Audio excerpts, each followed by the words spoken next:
You know, I've debated changing that intro sound up, but it's just classic now, dude. It's sick. We're on what? We're at episode 64. Thank you for tuning in. Thank you for being here. Welcome, if it's your first time tuning in, to the Good Days Only podcast, GDO. Good coffee, good vibes, good music. That's what we're all about. Right now, before we jump into everything, I want to say, the sickness is going around, man. Luckily, knocking on wood, your boy has not been inflicted, but it is in the household right now, dude. So I want to say, make sure that you're taking care of your health, man. Stay hydrated, get the liquid IVs on deck, get the emergencies, get yourself the best sleep that you can, get well rested, stay hydrated. And this is my routine before even the first cup of coffee. All right. You get up, chug a bunch of water, maybe 8 to 10 ounces, make yourself a little emergency. That's what I do. First things first. Take that like a shot, maybe 3 ounces, 4 ounces of water. I like mine a little bit more like potent, right? I like to feel that emergency coursing through my veins. Then I get myself a little liquid IV. All right, put some electrolytes in that water and sip on that for, a good, 30 minutes, an hour. And then you're boom, hydrated. Get yourself your little cup of joe and you're ready to take on the day, dude. Anyways, I hope everybody's healthy.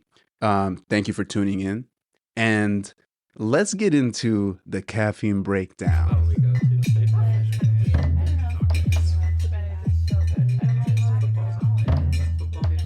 Now. Let me take a little sip of this before we get into this real quick.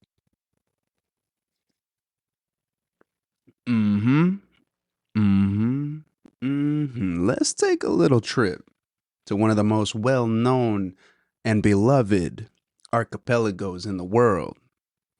That's right, I'm talking about Hawaii, and specifically the island of Oahu. Famous for Waikiki Beach.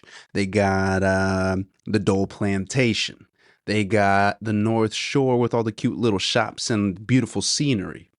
Man, it was a really cool time. We went there like maybe 7 years ago, and it was the trip of a lifetime, man. It was very, very cool, very informational going out to the Dole Plantation. But recently, one of my brothers, shout out to you, Chuy, and the fam, and Trista, they took a little getaway trip, and they went out and brought me back some beans. And gosh dang, we're going to learn a little bit about Kai Coffee, Kai Coffee Roasters out in Hawaii, out on the beautiful island of Oahu. And they say they got aloha in every cup. And I feel that, dude. With this, we get a little sip one more time right here. I hope you're sipping on something delicious. Maybe you're in the middle of your morning routine and you're waking up with your boy. And, or maybe it's the afternoon or it's the evening. Let's go on this little trip, though. All right. Aloha in every cup. Kai Coffee, their mission statement. I'm going to just read it right here because I love it. At Kai Coffee Hawaii, our daily mission is to ensure that each customer gets a fantastic product in a timely and friendly manner. We believe in serving more than just coffee. We serve aloha in every cup. Discover the warmth of our ohana and the unique Hawaiian ambiance we've crafted just for you. Beautifully said, beautifully put. I love that. Kai Coffee. Thank you. And these beans, dude, shoot. I mean, they got single origin, sustainably sourced beans, man. They say it best, harvested from the fertile volcanic soils. And we know that about the Hawaiian Islands, right? It's the biggest. There are how many volcanoes in the Hawaiian Islands? I don't know. A lot. Too many for how small the islands are. Harvested from the fertile volcanic soils of Hawaii. Our beans are a product of the island's unique microclimate where sloping hills meet the Kai, or ocean. There we go. Some knowledge for us. Thank you, Kai Coffee Roasters. So Kai, aka ocean. That's beautiful. This marriage of land and sea creates the perfect amount of rainfall and natural shade for our coffee to grow. Yeah, dude.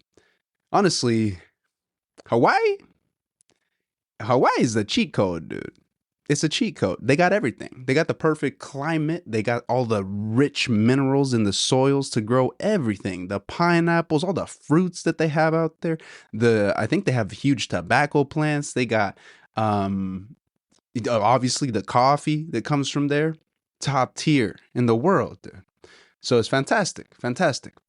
We got a nice little spread here of their four beans. This was a gift set again that I got. So thank you very much for the transportation of these beans and getting them over to the mainland Chuy and Trista. It's a nice little set. There are four different roasts, and we tried here right now this last week the Kai House blend and the Kona Extra Fancy, dude. What do you know about that? Extra Fancy is what we have in the cup right now. I finished the other one, the House Blend, earlier this week, but did get a chance to try them side by side. And they did not disappoint. I love it. I love it. The Kona Extra Fancy, a little bit sweeter than the House Blend. Both have a nice body, a nice mouth feel to them. But I do think I lean towards the Extra Fancy.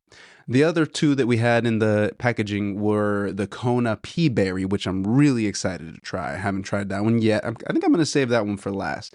And the cow. It's Ka apostrophe U. I'm sorry, I don't know how to pronounce it, but I did my best. Another thing I love, something else that I love about this roaster, Kai Coffee, their roast profiles never go past a medium roast. So all of these are medium roasts or on the lighter side. And you know what I love about that? Don't get me wrong. I love me a good dark roast. Y'all know that, right? We love a good dark roast that just kind of punches you in the face and you got that smoky, tobacco-y, full body coffee. But I'm going to take a sip. What I love about this is that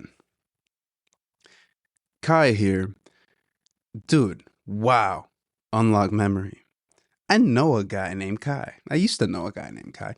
At Pizza Perfection, Kai, if this somehow gets to you, dude, I hope you're doing well.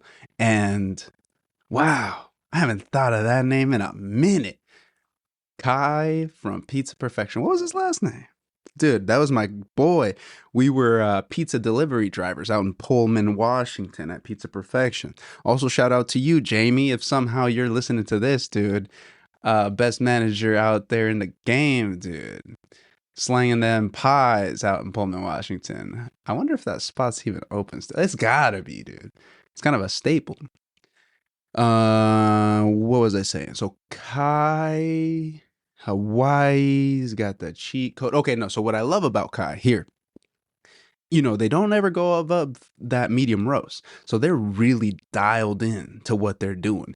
It reminds me of like when you go to a really fancy restaurant or a place where there are only 4 or 5 things on the menu.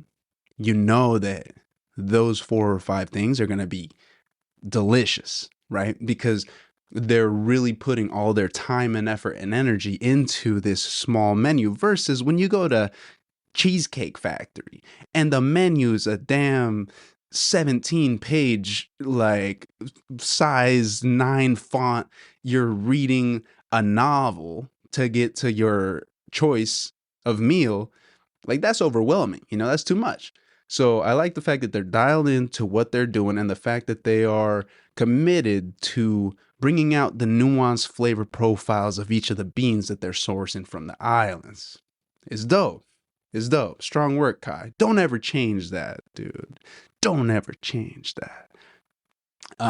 So medium roasts, obviously, right? The brew style for these, I hit them all with the AeroPress for a couple reasons. I wanted to make sure that I was trying each of them in a similar roasting or in a similar brew style, right? So I could sort of compare the flavors.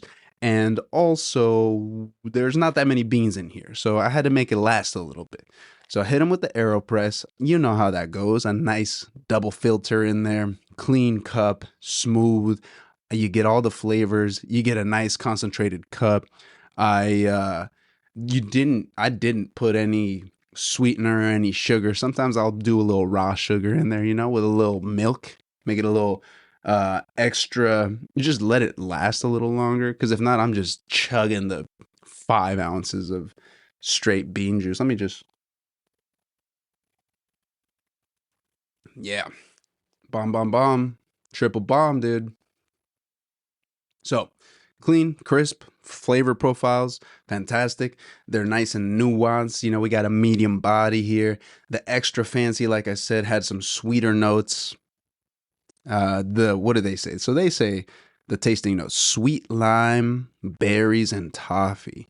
I could see the berries and the toffee. It was just a sweeter cup, right? It kind of felt like, oh, maybe I had my cup of coffee, right?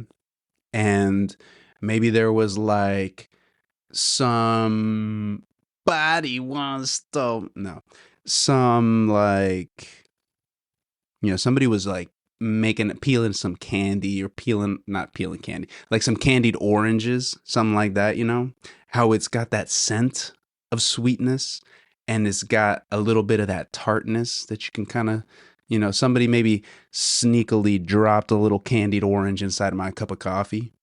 That's kind of what it tastes like. But obviously, it's just beans. That's crazy, no? That's wild. Delicious, delicious, delicious. The appearance and packaging, dude, look at this. Come on. Little boxes. They got the little, so it's a deep blue color, right? And so resembling the ocean, of course, Kai, as we now know, as we learned. The logo is really cool too. It's a cresting wave, that classic like surf, you're about to see the tunnel start to form. I love that, because now anytime I see that cresting wave, I'ma think Kai coffee.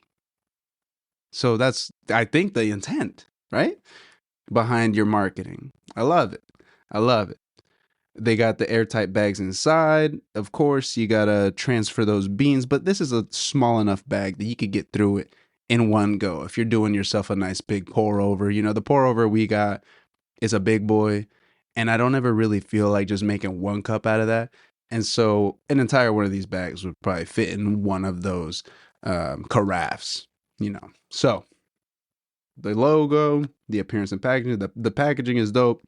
It feels like a nice little Christmas morning, unboxing, opening this box, and then pop, you see a little bag inside. I love it. I love it. Overall, man, I know every once in a while I give it a number and then I don't give it a number. I don't know. I feel like some of these things you can't put numbers to. Like, they gave us some knowledge on their webpage. I love it. They gave us, I love the story. They're honoring traditions. They're maintaining the integrity of the beans from, the native sourcing out in the islands. It's not a mass production, so they're smaller scale. And their intentionality, is that a word? Their intentionality, I'm gonna go with, I don't think I've ever said that out loud, but I think it's a word. The intentional piece of it, right? Around the producing the well balanced, nuanced cup that, never goes above a medium roast. So you're able to taste the different flavor profiles of the beans. It's great. They got locations all around Honolulu. So just make sure that you are around Oahu, so make sure if you're out there on the islands, make this a stop the next time you're in paradise. All right. because they got some beans, and I can't wait to go out there and visit them in person and see what the whole vibe is all about. I imagine it's immaculate. I love it. I love it. Now, before we move on, I want to put y'all on some knowledge right here, too, because I learned about this earlier this week. So, there's this conversation about how much coffee is too much, right? Like, I feel like, oh, I have 1 cup, I'm good. I have 2 or 3, then I get jittery. I feel heart palpitations. I feel like I go overboard, right? So, how much coffee is too much? And like, what mechanisms are the ones that are at play inside our own body that make it say, oh, that's too much? So, I forget how I came across this, but the bottom line here that I found out is it's all about adenosine. You'll hear it pronounced adenosine. I've heard it both ways. I'll say adenosine. So adenosine saturation is what it's called. What happens? Adenosine is a neurotransmitter in the brain. It makes you feel sleepy. It makes you feel relaxed. It's what we start to feel like when the eyes start to feel heavy, is because the adenosine has this neurotransmitter has binded to the adenosine receptors in the brain. So there's a limited number of these receptors in the brain, right? And caffeine just so happens to find its way right up in there into those receptors. It also fits that mold of those receptors. So caffeine wiggles its little way in there, and then the adenosine cannot bind to those receptors. Therefore, you're not feeling that natural cycle of getting tired as the day progresses. You're getting sleepy, right? So this is great when you drink your coffee in the morning, because then you're good for 12 hours, right? Going back to some knowledge I think we learned a while ago, but a reminder. So the half-life of caffeine is about 5 to 6 hours, right? So that means if you take in 100 milligrams of caffeine, which in a normal cup of coffee, there's anywhere from 80 to 100 or so milligrams of caffeine in it, right? So if you drink one that's on the higher end of that, we'll round it out to 100 just to make it easy for the math. 100 milligrams of caffeine taken in at 6 a.m., right? About 5-6 hours later, let's call it noon, you'll have still about 50 milligrams of caffeine within your system, right? So that caffeine is taking up that area of those receptors in the brain where the adenosine neurotransmitter usually binds. So at 12 hours, that's when all of the caffeine will be popped off of those receptors, right? It'll leave those receptors, then adenosine can start to do its thing. Now, going back to the original question, that's a little bit of background, right? Stay with me here. There's a cap to the total number of how many of those receptors there are in the brain. So, since there's only so many of them, after a certain point, the more caffeine that you take in, right? The caffeine is filling those receptors. The more caffeine you take in, at a certain point, all those receptors are going to be gone. No more caffeine molecules are going to be sticking to those receptors. So then there's just all this excess caffeine that's just in your system, right? You're already capped at the amount of wakefulness and not feeling tired because of the adenosine connecting to those receptors in the brain. So then you just got a bunch of extra caffeine in your system, and that's where you start to feel the other side effects, like the jitters, the elevated heart rate. You get really sweaty, right? The anxiety. That's when you start to feel it. It's when all those receptors are taken up by the caffeine, and there's nowhere else for them to go. So then you just start feeling like you're gonna, run through a wall. So when does that happen? Well, it changes depending on how much caffeine you consume, right? If you consume a lot of coffee and your body's used to it and your tolerance is higher, right?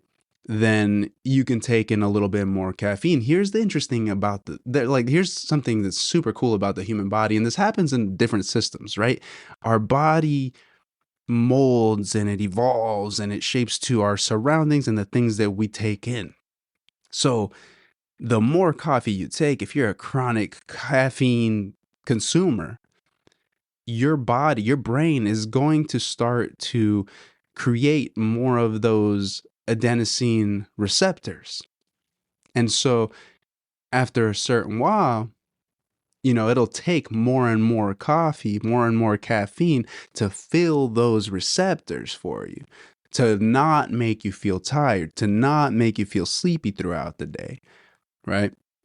So it ebbs and it flows, but to those that maybe are more caffeine tolerant, right? You're going to have more receptors, thus taking more coffee, taking more caffeine in to make you feel that alertness, that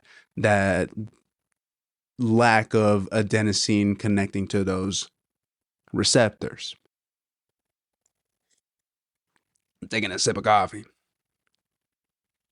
So I just thought that was really interesting because I was like, man, how much coffee is too much? Because you hear that. You hear differing statements throughout. But it all kind of depends. If you start to notice that your tolerance is going up and you're needing more and more and more coffee, it's because that little receptor that is in our brain that the adenosine neurotransmitter usually connects to, your brain is producing more and more and more of those. So to get yourself back to a place where you don't need to consume so much coffee, you take a little break. After a while, the brain gets rid of those excess um, receptors, and then you can enjoy one cup of coffee and feel like, oh yeah, I'm caffeinated. We just went on a tangent. That was a little rabbit hole, but just putting a little bit of knowledge out there. All right. Thank you for sticking with me through that. So, whoa, that was scary. Looks like somebody's up. Little Henry's up. Oh my gosh, dude. I'm on the edge of my seat because we just watched a scary movie last night. And so I just heard Henry scratching at the door, dude. Whew. That got me going. I got some heart palpitations right now. All right. Let me take a little break. I'm going to take a little sip of this water. And then we'll be right back. We'll be right back.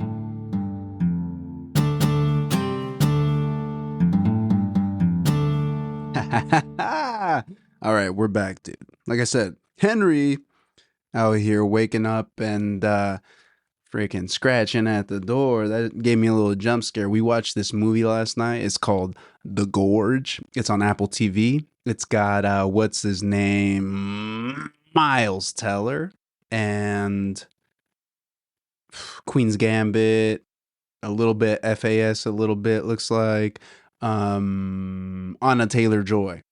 I always forget her name, Anna Taylor-Joy. Dude, it was a really good movie. I'm not gonna say any spoilers here because I think it's pretty new. But check it out. If you've got Apple TV and you like, it's kind of a mix of like post-apocalyptic slash like genetic modifications and like action suspense thriller. It's cool. It's like that. Um, yeah. I'm not gonna say anything more, but I really enjoyed it. I really enjoyed it, and those two actors, they really hit the nail on the head with the casting. I thought I liked their dynamic between the two of them. But get into what have we been doing, and I'm gonna spend the majority of this time, dude, because we just found some a newfound joy of my life, dude, which is, and spoiler alert, I don't feel bad because it's season 37 and there are so many seasons, but we just got put on to Survivor, the show. And I know, dude, yeah, whatever. Maybe we're late to the game, but this household, we're Survivor stands now. Cause shout out, I will say, let me back up. Shout out to Mike White. Mike White. For those of you who don't know, Mike White is a writer, director. He's like in Hollywood, and he is the creator, writer. He's a writer for White Lotus, right? So White Lotus, this great show that's like mystery and drama and a lot of like sneaky backstabbing that happens, right? There are 3 seasons. The third season just came out recently. First episode aired, I think, a week or two ago. And so this dude, I don't know, Zoe found somewhere in an interview or something, he said that a big part of the inspiration for his writing for this show, White Lotus, which we love, great show. He was like, he was part of the show Survivor. And so his experience from that show was a big inspiration for the writing and casting and storylines for some of these characters in White Lotus. So we were like, holy shit, let's go watch Survivor. So we tuned into the season where Mike White is on the season. Now it's season 37. Again, I don't feel that bad about spoilers because if you're a fan, you know, it's many, many seasons into it. And also it'll still be fun watching it. Like, it's very captivating. So, shout out to Mike White for putting us on to Survivor. We watched the season, we just finished it, and it was the theme they have a different theme each season. And this season was David versus Goliath, right? So they split into two like stereotypical groups, right? One is more the alpha, hardcore, badass, like what you think of when you think like a jock, a day or a Goliath, right? In society. And the other group was, you know, people that are more like mentally attuned, like more brainiacs, right? Maybe more sciency. And the people that might be seen as would having a disadvantage in a game where a lot of the obstacles and stuff are, you know, physically demanding. So you might lean to the bigger, bulkier, more muscular person for a show like this, right? You're thinking, oh man, we're going to run through the sand. We're going to carry these bags. We're going to do all of these things that are going to be physically taxing. But the cool thing about this show is it's a great social experiment, right? It's there's so much at play, from emotional intelligence to strategy to being able to think quickly on your feet. And you know, you also have to kind of be a good liar, like you have to lie to people's faces, which, man, they do such a good job on this.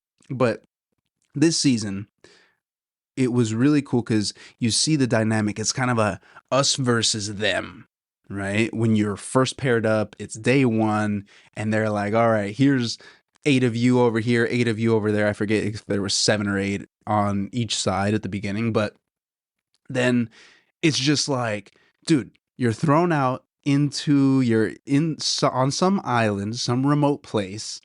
You're split into groups. You have no food, no water. It's just you and the elements. Actually, I think they give him like a bag of rice. You get a bag of rice and that's it. So you're eating rice and trying to find whatever your own food that you can, right? So they, like, one dude catches an octopus like one of the early days. Somebody else, you know, they catch crabs and stuff like that. They got coconuts out there. And dude, it's just nuts, man. The whole premise of the show, you're doing these challenges every other day or whatever, right?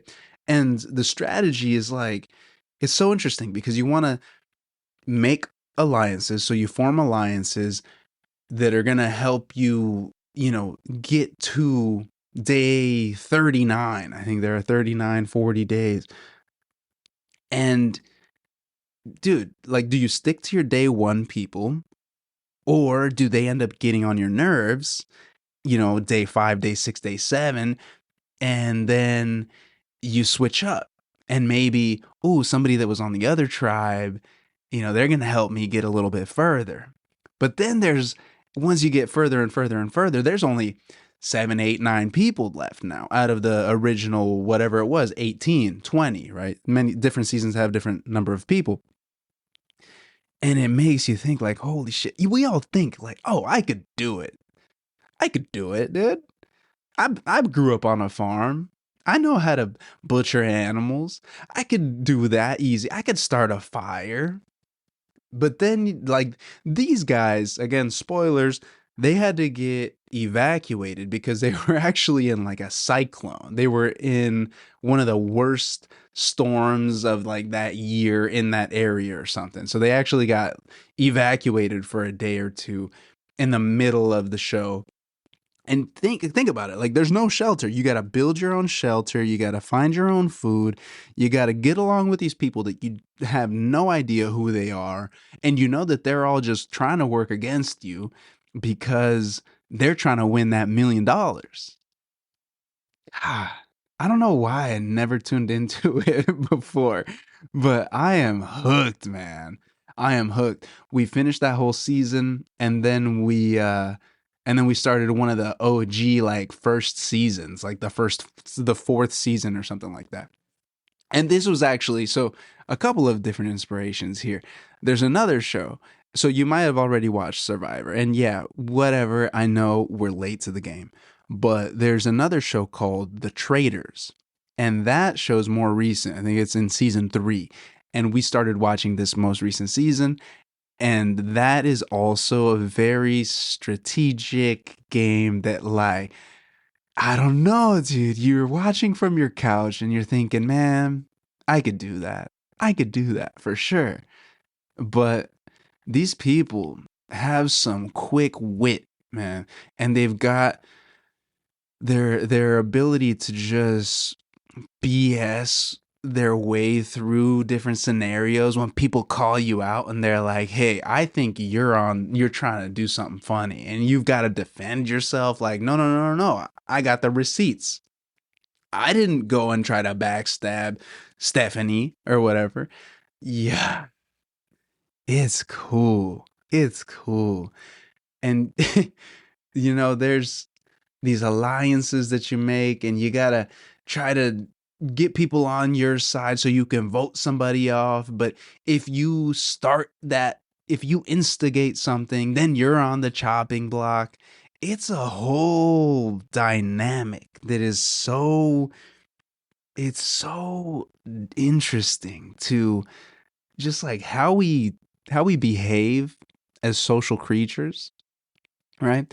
And the need that we have for connections and bonds with other individuals, but also still trying to keep an eye out for us, right? Like at the end of the day, it's just you versus yourself versus all these other people, right? In this game. Oh man, and it's a mind fuck for sure. I don't know, it's cool. It's cool. I love it. So okay, what was I saying? So it's season 37, The Traders. You guys should check out The Traders. And you know what, dude? Shout out to Jeff Probst. I think that's how you say his name. Probst. Probst. I think he's been doing that for like the hosting the show for like 20 something years, 20 something season, 20, yeah, 20 something years. It started in the year 2000, I want to say. He's a testament, I think, to playing outside, being outside, having fun, and those being sort of the key elements for longevity in life. This dude is 63 and he looks like he's 20 years younger than that. He's out there just in the sand working hard. He's it's funny too cuz he's like throwing shade at these people, these contestants that are out there for 40 days and they haven't eaten anything but white rice. Oh god. No, it's cool. It's cool. But in the wise words of Shakespeare, I'm gonna paraphrase this because it's something along the lines of, The whole world is a stage, and we're all merely players playing the game, you know? And that hits, for real. This whole life, man, it's the best game that we are so lucky to be involved in. Life is beautiful, man. We're out here, and I know I'm going to get philosophical here for a second, but I've been saying this and I'm going to say it forever. We're on this rock, like on this rock that's hurling through space, that's the tiniest speck of a galaxy, that's part of this other cluster of galaxies, that's in just the widest thing that we cannot even perceive, that is the universe, right? And somehow we're alive in this day and age where we have this social connection through social media to any and everything that we want to know and learn about, or people that we want to connect with. Man. And it is really like a huge game. It's a game, right? All the decisions that you're making in your life get you to there's a consequence because of those decisions. And some of them are great, some of them are better than others, some of them not so good. Sometimes you make a decision and you're like, "Damn, I shouldn't have done that." But you learn from it and you keep moving. It is really like a big game, man. Yeah, sometimes you get knocked down and you get back up. And sometimes you're on a streak of making good decisions and your player is leveling up and you're leveling up and you're leveling up, and then you get too cocky and then you get knocked off the horse. I was just playing Zelda the other day and I was like, dude, I'm going to tame this horse for sure. Easy peasy. And then I got too excited and I got bucked off, dude. But you get back on the horse. You got to sneak back up on the horse and try to break it, because that horse is wild and it's ready to run, right? And I guess that's an analogy for the horse being like, the journey, the path that you're meant to be on. And you got to figure out that path for yourself. Crazy, man. We're all just players. We're all just players. Dude, I don't know, dude. Could you do it? You think you could do it? You think you could survive in Survivor? How long would you be able to do it? You know? Because I think I got this false sense of security. Like, we're out here. I'm on the couch. I'm on the couch sipping juice and eating a snack. While these dudes are out there day 7 with 2 scoops of rice each day. Uh, yeah, that's fun. That's fun. That's cool. That's cool. Man, anybody down to try to submit an application to Survivor with me? Hit me up. Let me know, dude, because I'm down. That'd be cool. That'd be cool. Maybe we could make our own Survivor out here. Survivor in the PNW. Ooh, it's kind of like that show Alone. You guys watch that show? That's a good show too. Survival skills to the test. But I think you only win like 250,000 or something like that. Only for that show. But this Survivor show's a milli, dude. That's cool. That's cool. Yeah. Let's move on a little bit to the GDO playlist. So, the GDO playlist for today. You know what, dude? I've been saying this. The female rap game is crazy right now.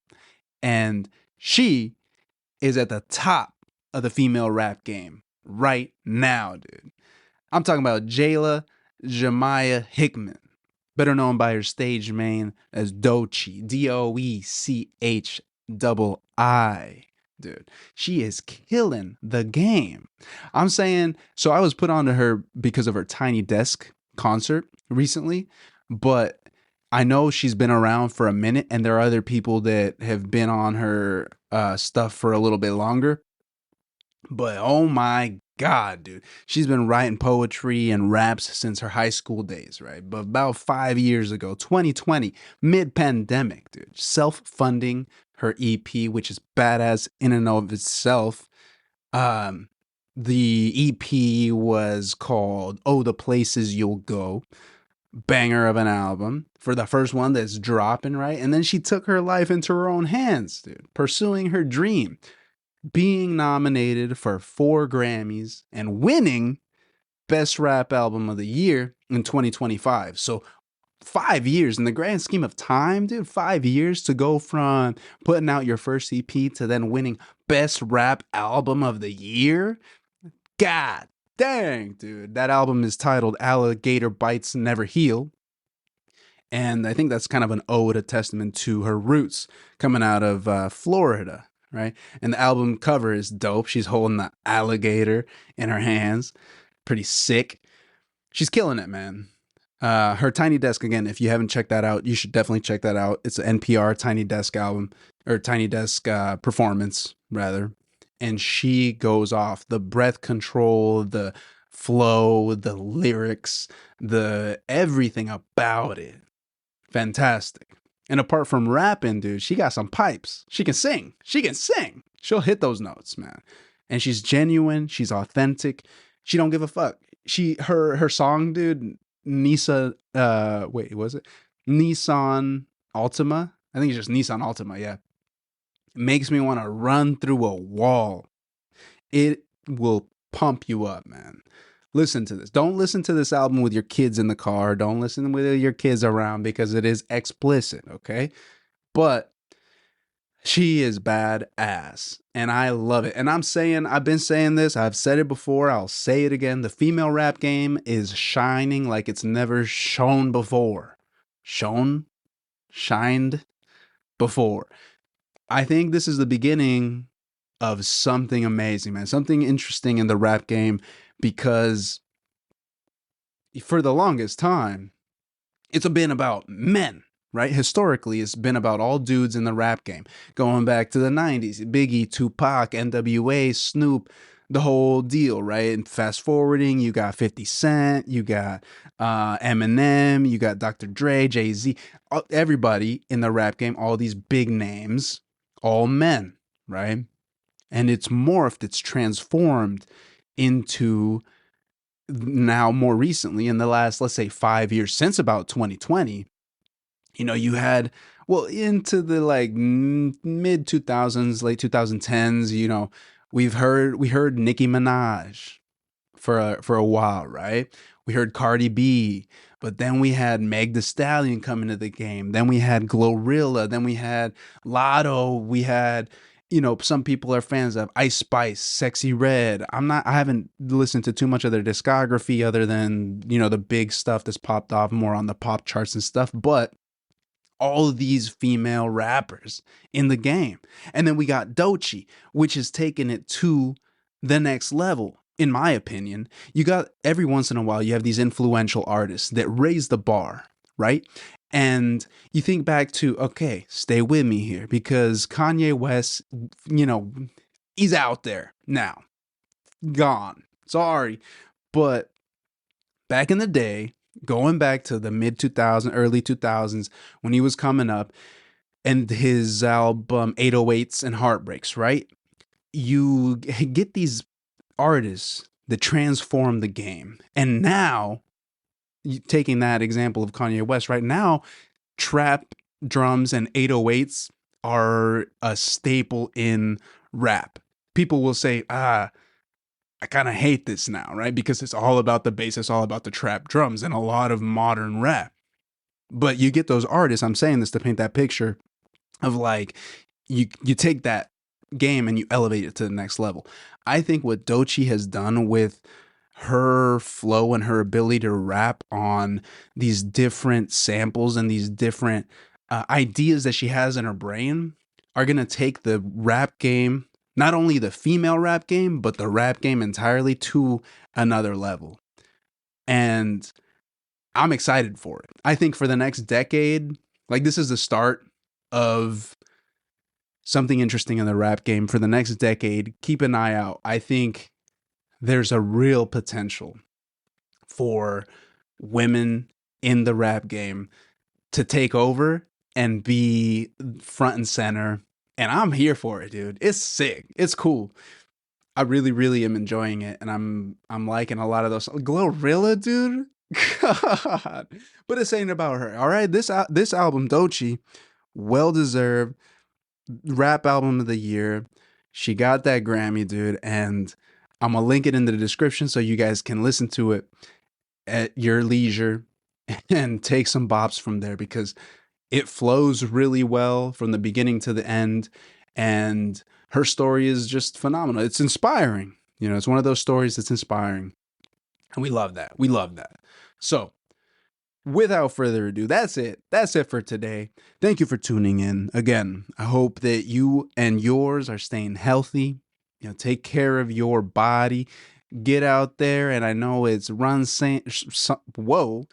sun, rain, whatever the weather is, man, get outside, breathe in some fresh air, get your body moving, go for a little walk around the neighborhood, walk the dogs, and, stay hydrated and make sure that you're getting some good rest so we don't get sick, dude. 2025, this is our year. Let's go.